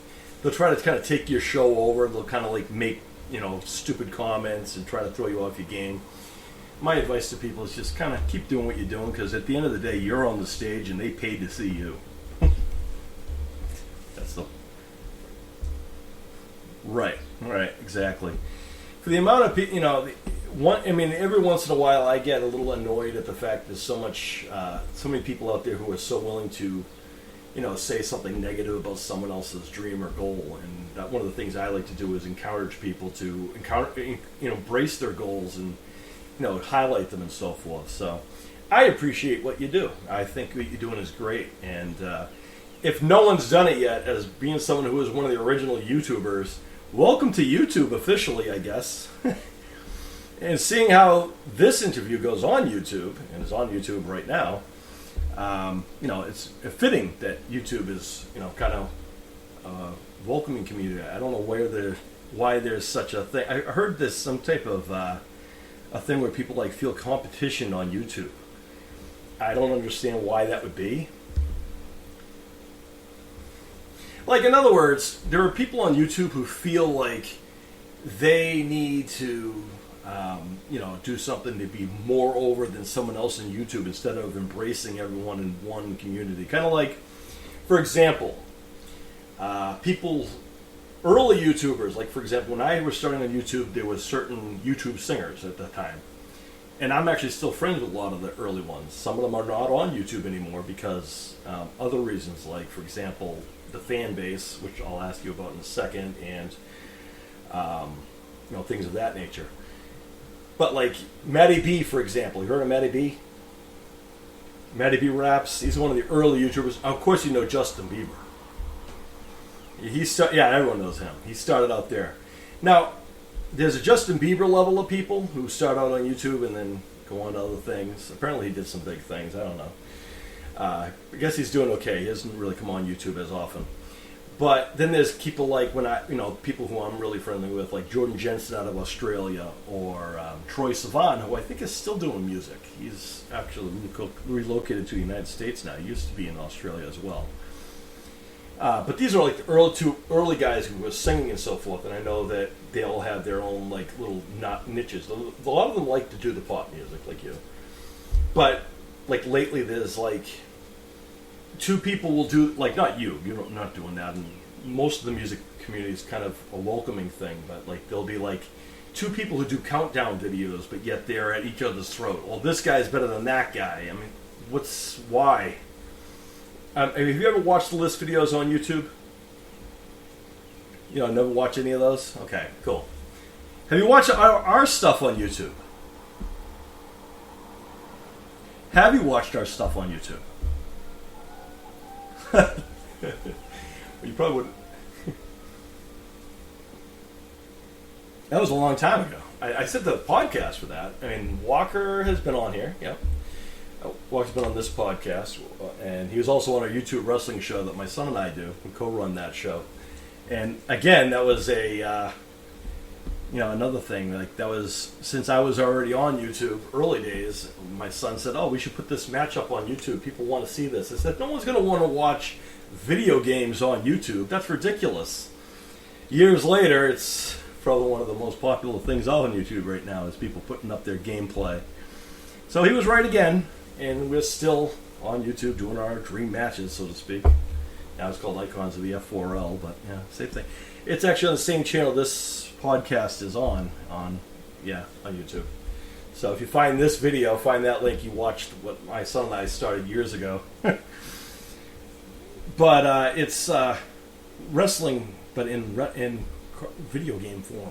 You say you like video games? Well, kind of a combination of both. But anyway, so let's go back to the question I was going to get to: is how do you deal with your fan base? How do you like your fan base? What's your best in what are the pros and cons of having your fan base? I was going to ask you: do you enjoy the fan base? Is it sometimes too much, in your opinion?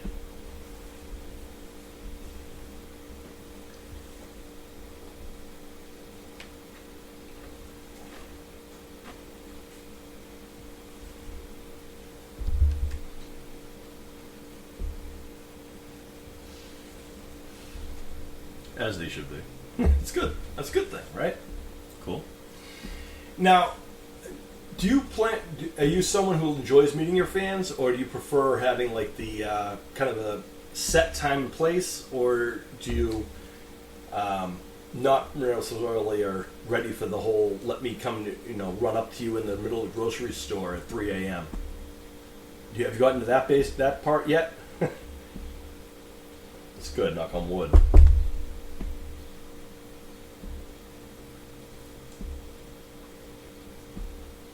Yeah, how do you deal with fans just walking up to you? Like, if some fan walked up to you and said, "Oh my goodness, you're Gabriel Sejas, I love how," and all these other things. How do you deal with that? Have you gotten to deal with that yet? Is this something you wanting to happen, though? Or do you feel like this is going to be an awkward encounter?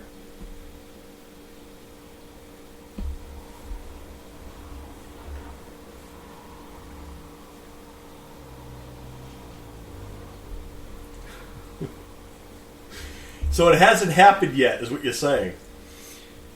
So one of the funny things about the entertainment world or acting world is one of the struggles. I mean, I've been on the process. I've only been on the other side of the camera. I haven't really been, in the actress kind of thing in a long time. Because for the most part, I do a lot of the directorial stuff when I do films and stuff. But one of the things I can understand, because again, I'm friends with a lot of the people I have, done films with and stuff, is fans can get really, really, really, really, really crazy sometimes, to be honest. We all want to be famous until we are sometimes. Like, for example, have you heard of Finn Wolfhard by any chance? That's okay. He's on a little show on Netflix called Stranger Things. Have you ever heard of that show? Cool. Did you? Good for you. Well, fun fact, Finn Wolfhard was one of the first people to audition for one of my first films way back in the day. And also someone who I recommended to be in the new It movie, 2017, when they were looking for casting. I did a lot of the recommendations for some of those castings, so I guess I know talent. But anyway, Finn Wolfhard is someone who, because of Stranger Things, and you obviously know how big it is, you've watched it, he's had fans in his garage of his house when he wasn't even there. Is this something that you're ready for? Is that something that you have encountered yet? Knock on wood, right?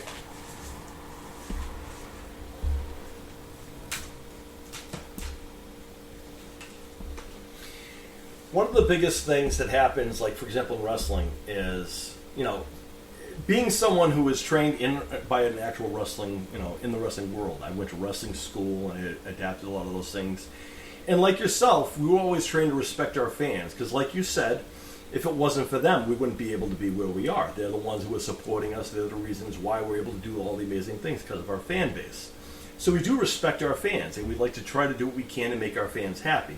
But there is a line, right? There are some, wrestlers who enjoy meeting other, fans and stuff like that, who do that on a regular basis and have no issues doing so. As I plug my computer in, drop my microphone, magic of things. Yeah, there you go, comic relief. There you go. Can you still hear me good? Okay, cool. That's exciting.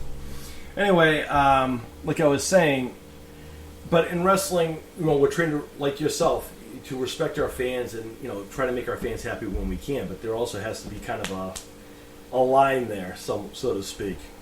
Sometimes people don't know what that line is, But one of the biggest misconceptions is if someone, a lot of fans don't necessarily understand you're people. You're a regular person, right? Outside of the singing world, you're still a person. I'm a person.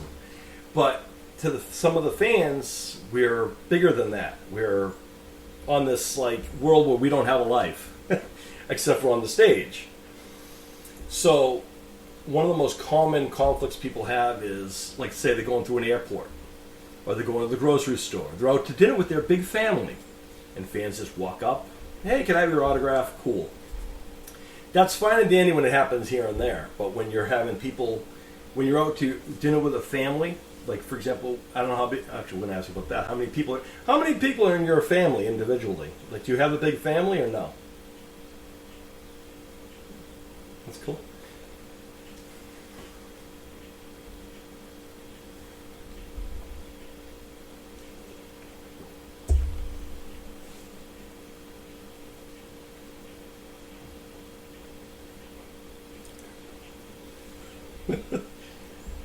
I believe it.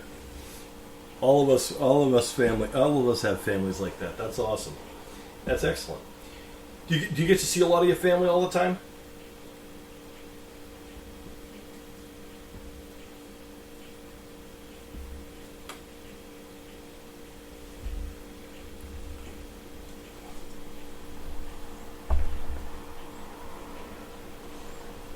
That's awesome. That's a great thing, because I think family is one of the most important things at the end of the day anyway. At the end of the day, when it's all said and done, it's our family at the end of the day that, we have to live with and kind of, support, and not support, but, be around and kind of live up to, live for. But going back to the, dealing with fans, imagine going out to dinner with your family and fans start coming up to you and asking you for autographs. How do you think that's going to go over? Are you going to be excited for that?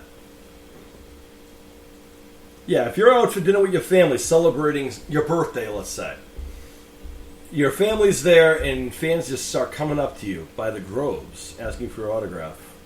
How long do you think that would get old?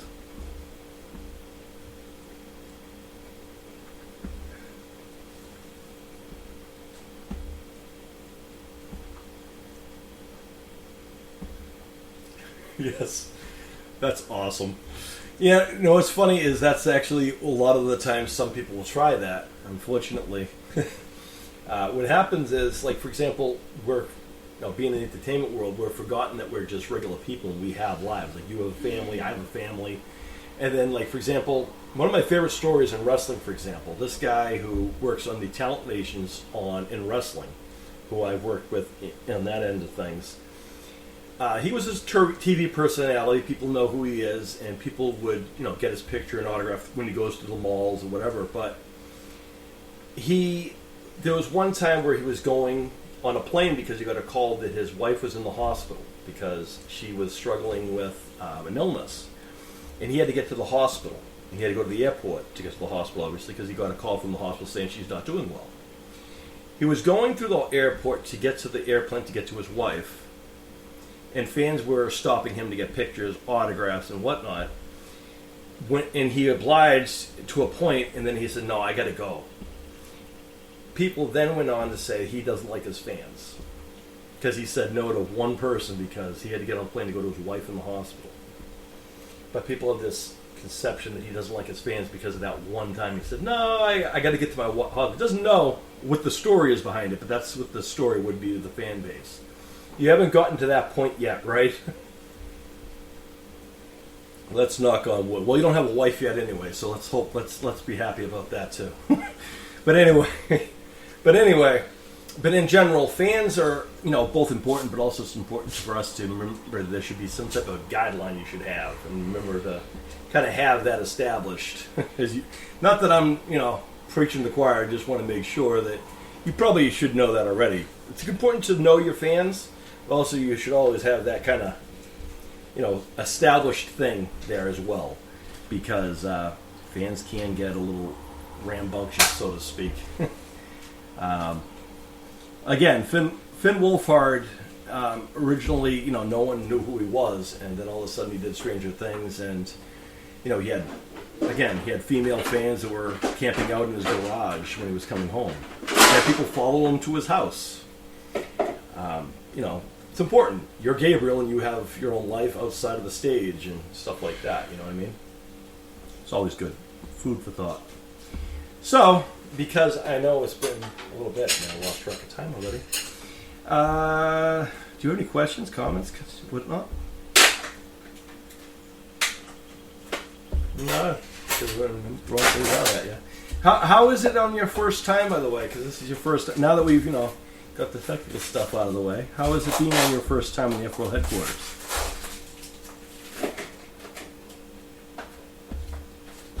So far, it is really good, right? Yeah, cool. That's the way it should be, right? I think that's how it should be anyway. That's the idea of the headquarters and why it's here. Yeah. So you're comfortable, you're good, you're relaxed, cool, nice. So, it's Sunday and all, and you like music. Did you want to sing for people or no? All right. Well, if you'd like, this is your floor, man. Do what you got to do. Show people who you do. Or you can have people. Some people can listen, some people can hear. So we can see.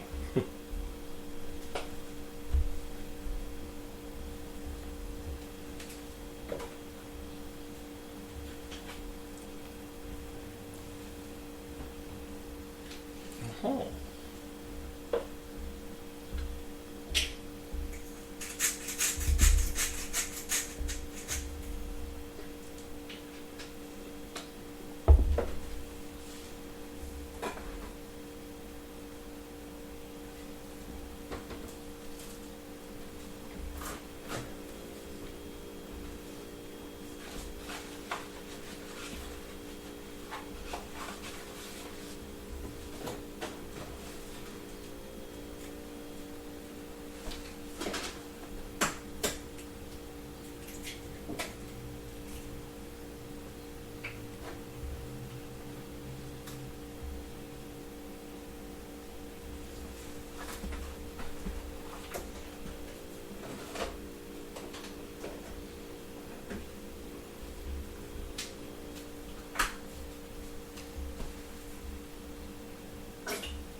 Yeah.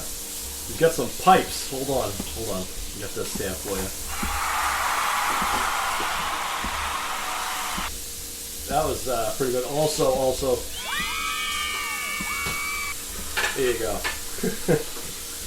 You got some pipes there. That means you can sing really well, by the way, in case you don't know that term.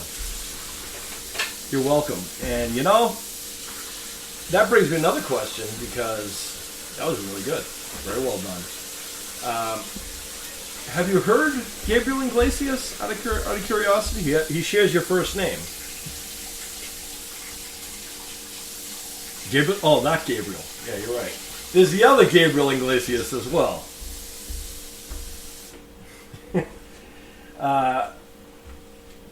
Have you heard of Ricky Martin by any chance? He was in a group called Menudo. You ever heard of them? That's okay. They were basically kind of, you've heard of NSYNC and the Backstreet Boys and people like that. Well, basically they're all boy bands, basically. But basically Menudo was a Latin version of the Backstreet Boys, Lucas on the Block, and a lot of those bands. And famously, people like Ricky Martin started out when he was a little bit younger than you in that group singing. And very interesting stuff. You know, a lot of passion in the song I can hear in the voice. And your octaves are really impressive. Very well done. I could actually hear a lot of early Gabriel. And you even have the little birthmark on the cheek, too. Impressive. I'm observing. Yeah. Yeah, by accident, I'm sure. Cool. Well done. Gabriel is a performer, folks. Yeah, right. Cool stuff. So, tell me about that song. What did that mean to you? And what do you like about that song?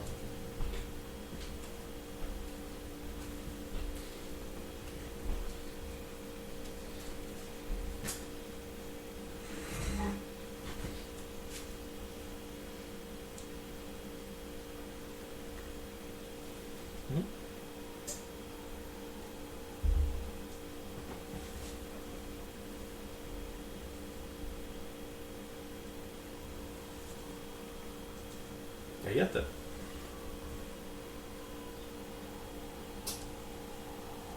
Yeah, that does. That's true right there. Very true statement. You don't strike me as a troublemaker, though. Are you a troublemaker? The typical teenager, right? Cool.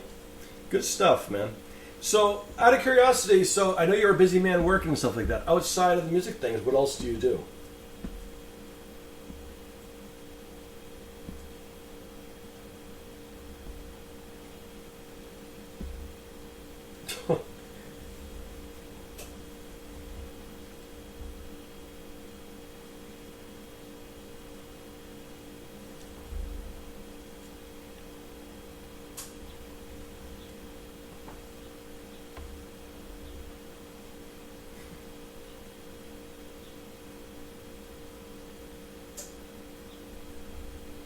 That's awesome stuff, man. You know, as far as building stuff goes, I'm not tech savvy at all, so that's impressive. I can't put together a computer to save my life, so that's a very good skill to have this day and age, considering it seems like everything is computer related. Definitely pretty cool. Out of curiosity, do you type your music out? Like, do you write your own lyrics and stuff like that? Have you done that, or is it mostly covers and so forth, or what?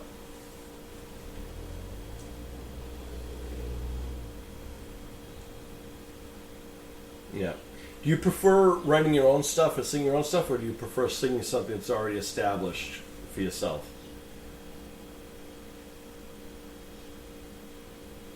I respect that, and I get that. Very well done. Cool stuff.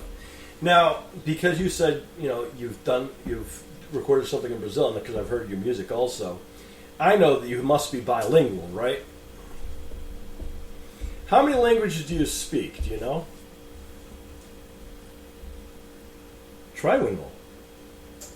So what are the languages you speak? All very impressive. Also very different. That's exciting. That's very good. And very well done. I actually was learning. I have as I said before, my wife is Hispanic and she speaks Spanish fluently, and she's often picking on me because I usually mispronounce things. I'm still learning. It's a learning process. The only language otherwise I'm fluent in is Pig Latin, which I don't think is actually a language necessarily anymore. But the other thing about Pig Latin is you realize when you're younger and you're learning Pig Latin, you think you're getting one over on the teachers until, like, now my kids will try to speak Pig Latin. Now they might get in trouble because the teachers they're teaching them are my age. So, but good. That's awesome to have so many different dialects, because that means you can do more music, right? Does that help, or does it complicate things in your opinion? Yeah, definitely.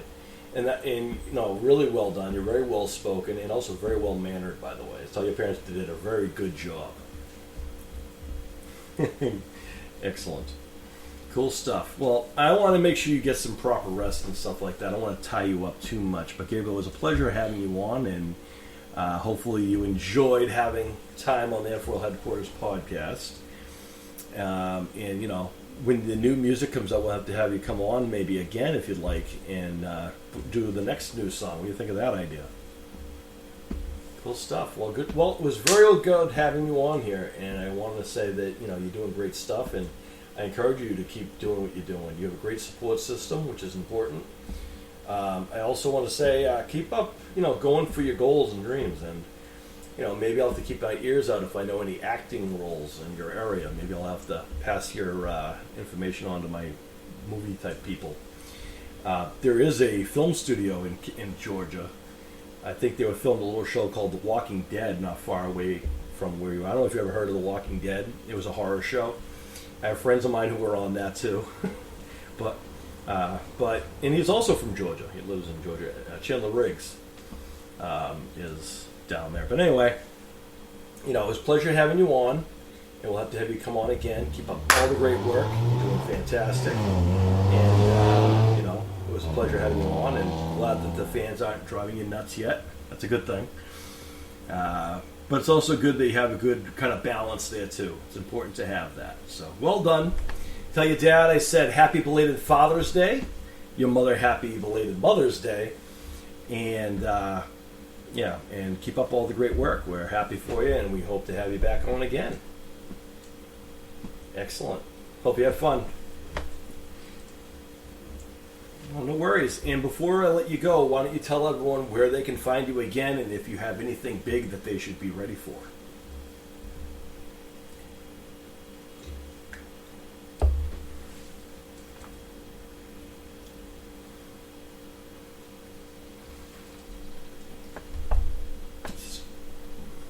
Excellent. Well, we look forward to it, Gabriel. You have a great rest of your weekend. Keep up all the great work. And you're always welcome here at the F4L Headquarters podcast. Hope you had a lot of fun, and keep up the great work. We're proud of you. You're welcome. Adios.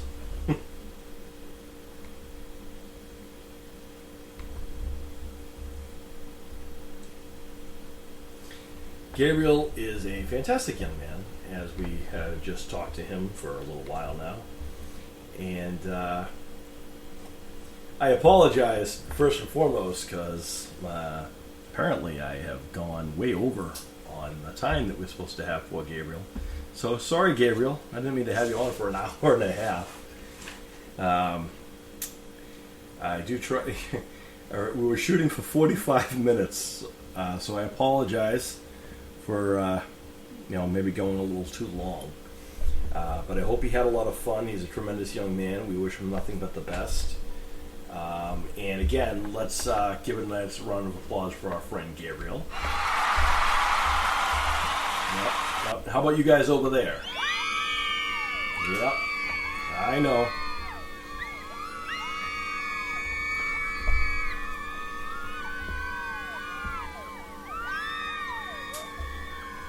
This group of individuals always here, as always. Leaving YouTube, leaving Zoom. All right, folks. That was a pleasure having Gabriel on. Again, very talented young man. He's going to go very far, I believe. I always think it's important to have a balance between real life stuff and your celebrity status. I think it's important also to keep in track of who you're surrounding yourself with. I think it's important to keep yourself as level as possible whenever getting into the entertainment world. One of the biggest kind of things that happens in entertainment world is sometimes we lose contact and we sometimes forget people outside of our general circle. I mentioned the 5 rings, and what I mean by that is our circle that we tend to learn. It sounds like he's got a pretty good understanding of that, as far as being able to adapt and being able to know who his real friends are. I wish I kind of should have asked him that version, his definition is, but it sounds like he has a good mentor for it. But again, what's important is to remember is to always have that balance of, the stardom and also be able to have some type of break for yourself as well. Gabriel has a great support system around him. We encourage him there. And also, I am going to do what I said. If I know of any acting type things, I'm going to pass that along because he seems like he has a pretty good knack for it. If filming and acting is something he wishes to do, is maybe something he can maybe do. The fact that he can do multiple different languages is impressive. And also good. But also, culture-wise, that's a very cool thing to have, and I kind of wish I had more of. I am in the process of learning several languages, believe it or not. I don't talk a lot about them, but I do. I'm in the process of learning Spanish and also Russian, completely different, I know. But also other languages here and there. I'm familiar with certain terms and certain lingo and certain language, like I know some Italian, I know some French, but I would like to be more precise in each. Because ultimately, at the end of the day, what would be nice is being able to have guests come on the show and have whatever language and being able to respect them in their culture, to be able to speak in their language or at least offer to. And also would open up the kind of the dialogue, really, between the two. Gabriel is a fantastic young man. We wish him nothing but the best. It's always nice to have a guest on, and whenever you're the first time on, there could be some nerves, but it sounded like he had a pretty good knack. Of course, there was some technical difficulties, and also, a couple minutes there, he was on here, and you couldn't really hear him yet because I didn't hit record on the Zoom. Silly, sorry, Gabriel. But you did get to see, and for the most part, that's kind of the reason why it went the way it did, because I had to drag it out a little bit more. So I apologize for that, but I hope everyone enjoyed, and I do encourage people to go check him out. And again, Hellman Elementary, the television project that is going on for Netflix, if people would like to go and help out with that, they can. At Hellman Elementary on Instagram, you could find him there and see what you could do to help that project and get it to where it needs to be. Support Gabriel and his music and all the talented people worldwide who are always putting their work and time and effort into performing for all people everywhere. And again, shout out to his dad, who I've encountered, who I've now had interactions with, was generally a nice individual to hear from and whatnot. And also, again, I'm excited because starting not this week, but next Tuesday, I make my return back to the stage myself. And I want to thank my friends Jack and Tim for encouraging me to take back the stage and whatnot. A long time ago, I started a mission, and my wrestling career might be, as far as in the ring, might be over, but I have multiple other goals and dreams and aspirations. I've accomplished a lot of things in my life, doing stand-up and winning America's Got Talent. That's on the agenda. It's on the horizon, and so needless to say, I'm very excited because very soon I'm going to be taking the stage. And again, I want to shout out ESCO for giving me that platform on Tuesdays. And get ready, because you're going to hear the comedy of yours truly. And then, AGT, you have been warned, as I am returning. And this time, even if by some shadow of a doubt that Howie is outvoted, he still has that magical golden buzzer that he didn't have last time. And, comedy knows comedy. And, one of the things I took away from that whole experience is the fact that at least one comedian and the one person on the show who knew comedy respected it and liked it enough to know that I had the chops then. So I respect that, and I want to say thank you to Howie Mandel for believing me then. And if you thought that was something, this time I'm going to go back on there, and this time I got Simon Cowell to deal with. I would much rather him than Howard Stern and Sharon Osbourne any day of the week, because at least they have proven to know that they can do things and whatnot. Shout out again, thank you to everyone who listened today. Take this time. Shout out to Gabriel for taking this time out of his schedule. It was nice meeting someone new. I want to shout out everyone else. And we are in the process of still celebrating 3 years of doing this show, and we've had all kinds of guests on the show. From acting world, from the music world, from the MMA world, from just everyday people, which is all, everyone is respected here. It doesn't matter where you come from. If you're on this show, then you are, worthy of being on the show, and you definitely belong here. You're always going to be respected, no matter no matter what your platform is or what your goal is.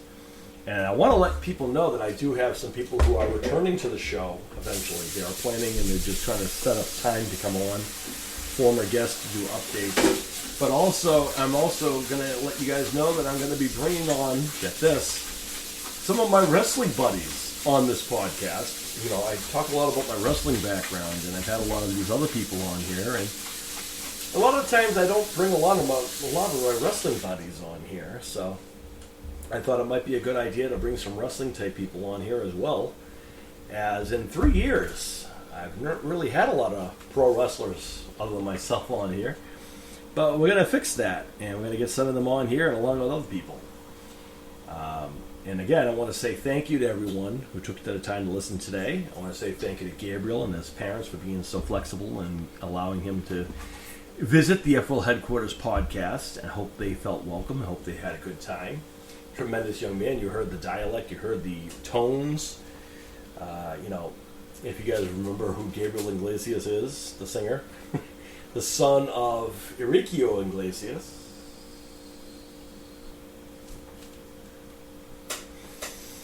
Both fantastic. And there's also Ricky Martin, several other people who, Gabriel may be very much the new Latin sensation that the world needs currently. So I think he's doing fantastic work. I think what's good also is he has a good mindset to have a line of things. But he does, I gotta say, hopefully he's still listening. Hopefully he does listen to some Weird Al and a bunch of other things on a list to have him check out. Poor young man. We always take for granted the things that we know and we've seen, and we always think that, everyone surely has seen such things. But I can understand that, because as people who know I talk a lot about the movie reviews, a lot of people probably believe that I've seen all kinds of movies because of my time in film world and the amount of movies that I've listened to. Well, I've just, all these times, I might know a lot about a movie, doesn't mean I've seen the film. That's the case that it was until recently when I started watching, first of all, Die Hard for the first time. I just recently watched 48 Hours, and I know you guys are like, how are you just seeing these now?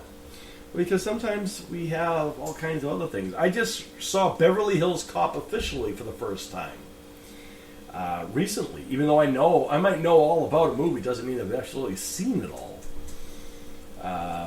And hopefully today I'm about to add Lethal Weapon onto that list, but we'll see. In the meantime, folks, I want to again thank Gabriel for being such a great guest and being so flexible and also being understanding, and apologize for technical difficulties and the tafus. I apologize for going too long. And I also want to say to everyone out there, may all your dreams come true. Enjoy the rest of your weekend. Peace, everyone, from the F4L Headquarters Podcast.